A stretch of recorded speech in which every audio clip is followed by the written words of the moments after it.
I'm glad to be joined in Beijing, Guy Keke, professor at the School of Cyberspace and Science and Technology with Beijing Institute of Technology.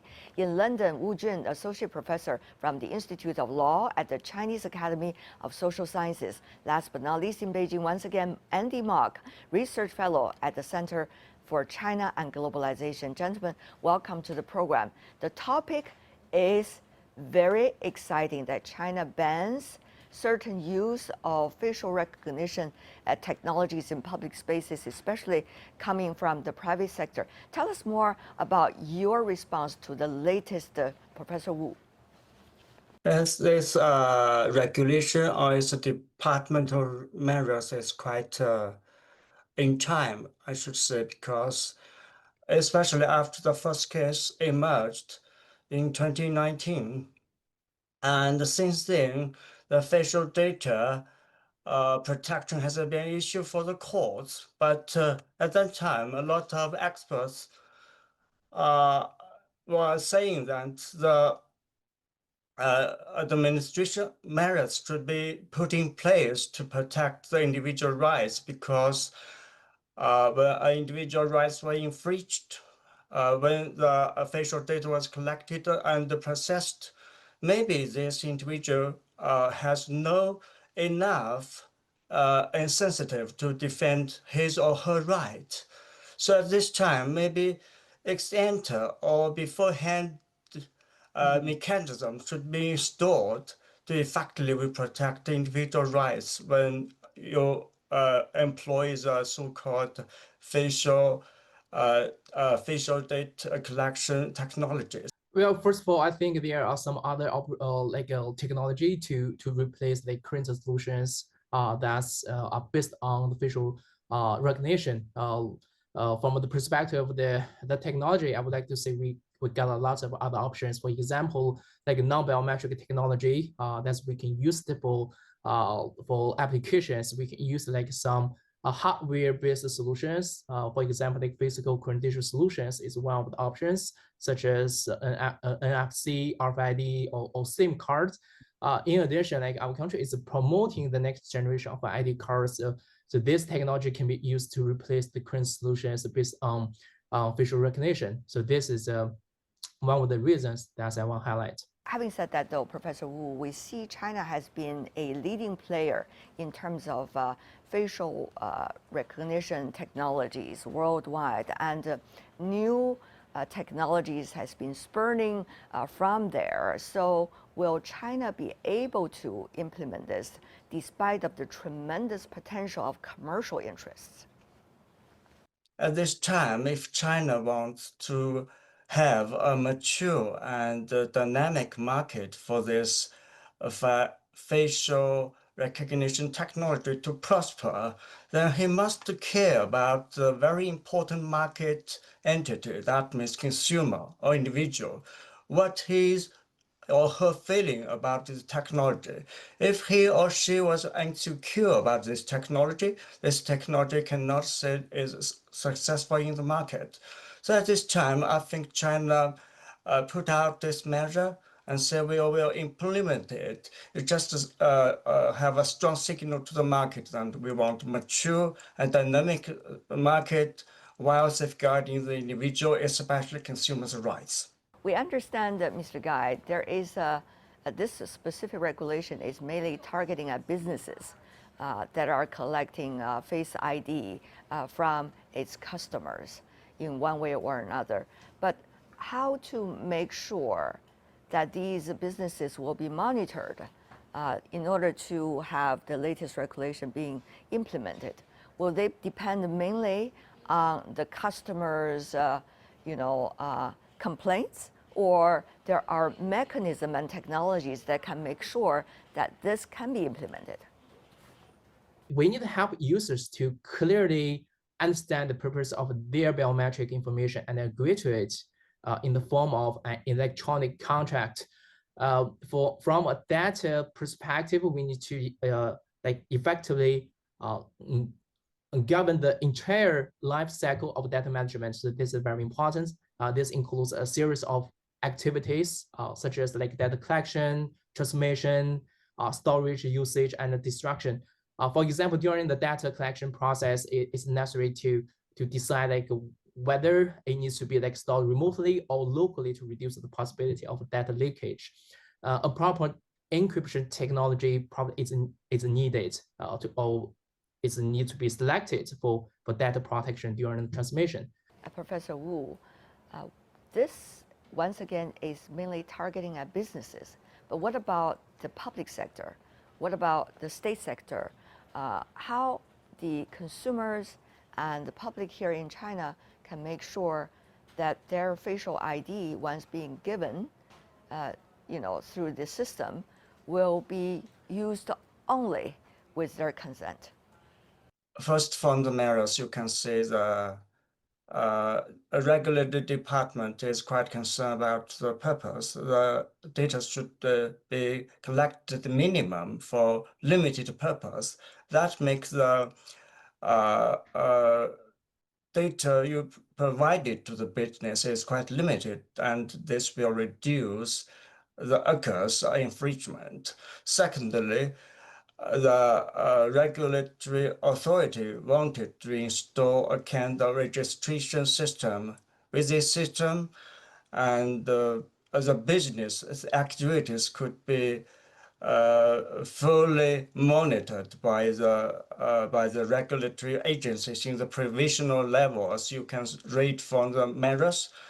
And from this means they also installed a kind of whistleblower system, which is quite inconvenient, especially in the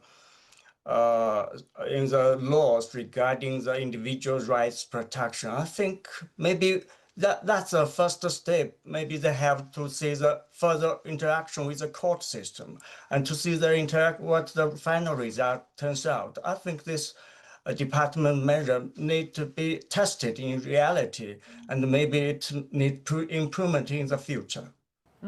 There is an issue of efficiency as well, isn't it, Professor Wu?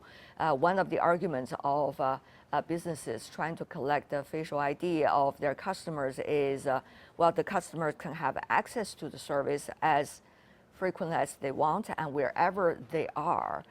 Now, with other means, would there be the convenience and the efficiency earlier guaranteed by Face ID, the use of Face ID? If we provide more data, we are more convenient. But some people who care about the privacy may have the different ideas. So some kind balance must be reached.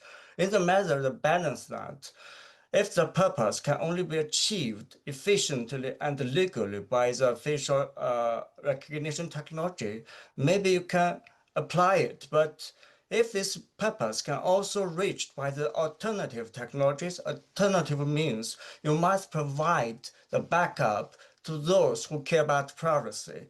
He can refuse a facial recognition means, but he can use the other less infringed technologies to enjoy the service provided by business. I think this is a lasting concerns for the public. The law or the enforcement agency must keep balance. Mr. Mark, what do you make of this, the balance between the so-called efficiency and also convenience? Here's something that's very interesting because this is digital. The government's ability to track compliance could actually be built in and essentially be cost-free to the business. And one of the principles here, my understanding of this regulation, is to build privacy in by design. Don't try to patch a problem later. So by doing this, and that if you build in compliance reporting as well, this then becomes much less expensive bureaucratically for businesses, and it's a win for consumers as well. Professor Wu, are you seeing good practices elsewhere in the world that can make a well balance between the two, as we say, respect of individual privacy rights, and also be able to encourage continuous innovation and application of innovations? This area is unknown waters. Every jurisdiction tries best to preserve the privacy while developing the new technology and the new economy. At this time, I think China make a good job from the measures published, because on one hand, he wanted to offer administrative remedies to the individual to intensify the care about privacy of the individual when the facial recognition technology was deployed. On the other hand, this measure also provides some space for the business development or the technology development. Article 2 said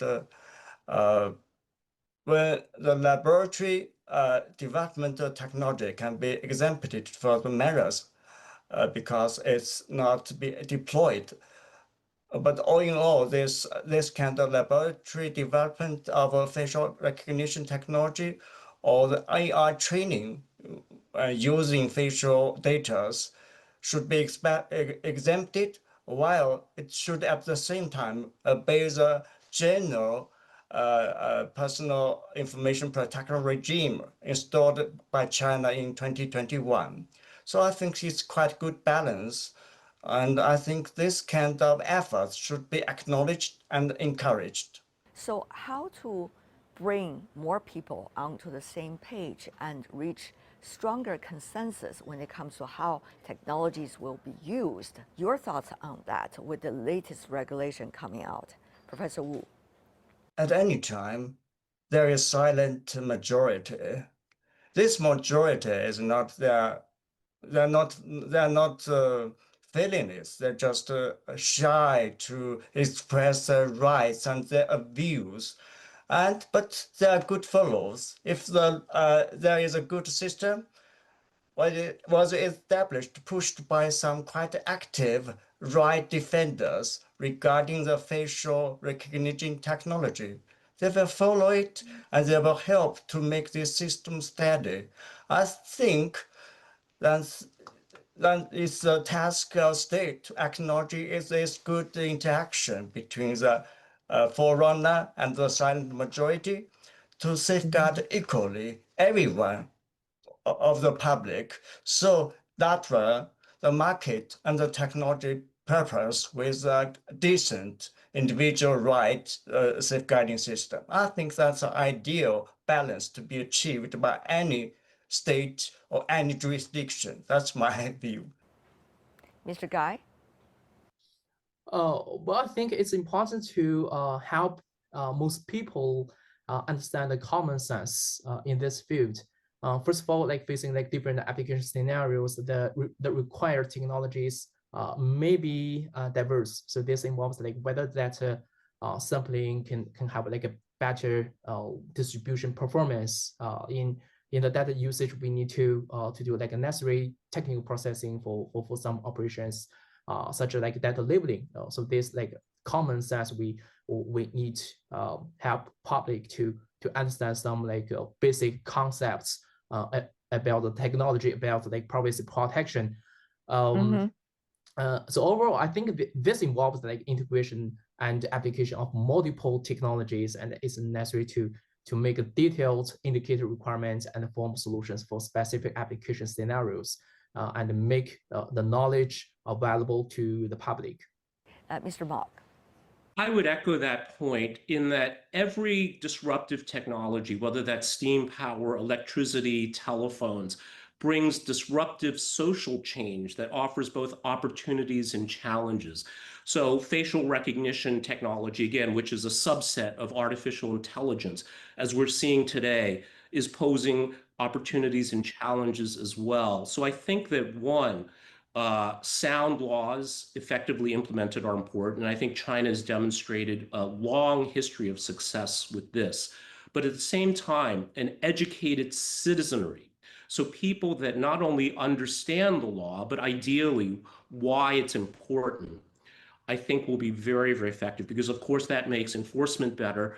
I think it also just raises the overall level of society. It makes people happier as well. They understand the government is implementing laws and why they're doing it. So I think that's also very, very important. All right. Thank you so much for the three of you for your input and insights. Appreciate it.